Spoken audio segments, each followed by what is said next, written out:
saka uja kusotati muchaona kuti motau kompati muchizwa kuti musi wa 21 aiwa ndenge 1101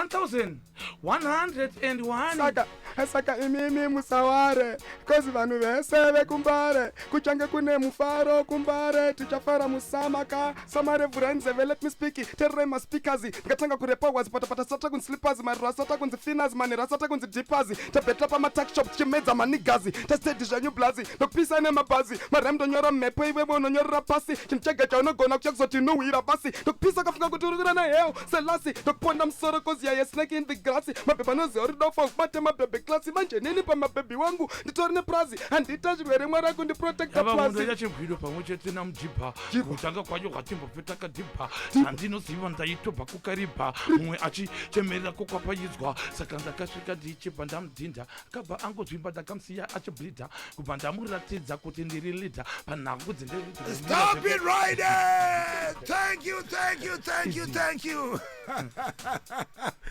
Zimbabwe, it's exactly 5 minutes before midnight. Well, it's been crazy. Thank you so much, Silent Killer, for coming through.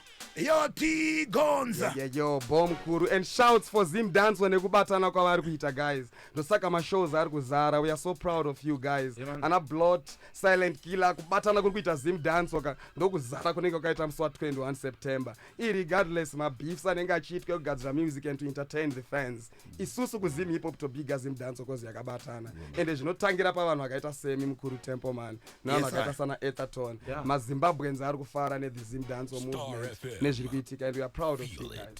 Hey man. Silent Killer. Kuma fans enyu munaudza kuti chi chekupedzisira. Ndoza chemune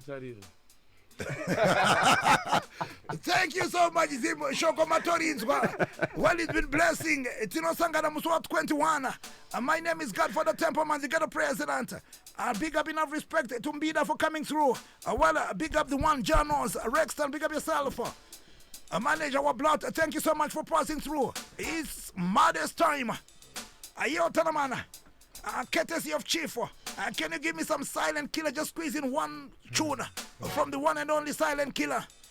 The one and only Ngwere. Yemlonyeni. And of course, he will be launching his album on the 21st. So buckle up and make sure you make it. This is my final tune, Zimbabwe. Remember to give glory to the Most High God. Remember to give thanks and praises. Until we meet again. Only Mangola King Selassie. Jah.